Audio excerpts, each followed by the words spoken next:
Taigi noriu pasidalinti vieną, netgi dviem labai gerom naujienom.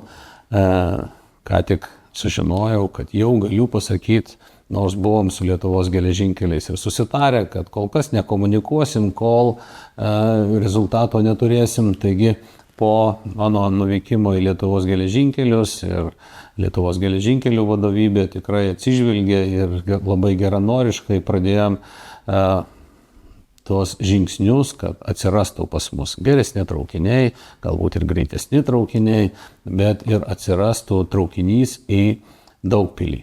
Taigi Lietuvos geležinkeliai padarė tokį bandomąjį nuvažiavimą iki Daugpilio tam, kad įsitikinti, ar bėgiai atitinka, ar peronai atitinka visus reikalavimus ir taip toliau.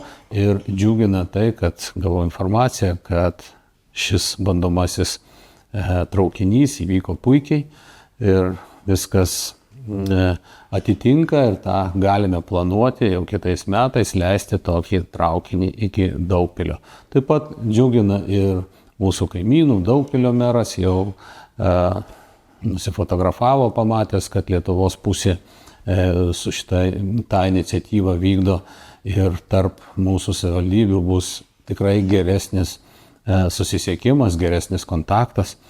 Taigi dabar, kada jau galiu pasakyti, tai taip ir buvo planuota, kad nuo kitų metų, greičiausiai pavasario, tokis traukinys jau galės važiuoti į Daugpilį.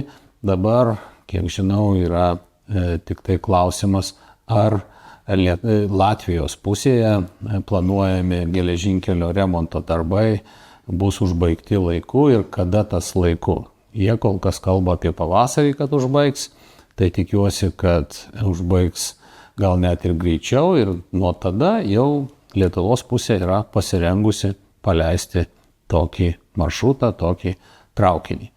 Antra naujiena, kurią irgi jau buvau kalbėjęs apie tai, kad kalbėjomės, kad jeigu negali Lietuvos geležinkeliai, o iš tikrųjų labai didelė apkrova, leisti naujų šiuolaikiškų traukinių jau dabar, tai galbūt galima susitarti bent vieną dieną į savaitę, kad bus paleistas šiuolaikinis traukinys su žemomis grindimis, kur nuo mūsų perono būtų galima atvykti žmonėms su negale, žmonėms su vežimėliais ir taip toliau.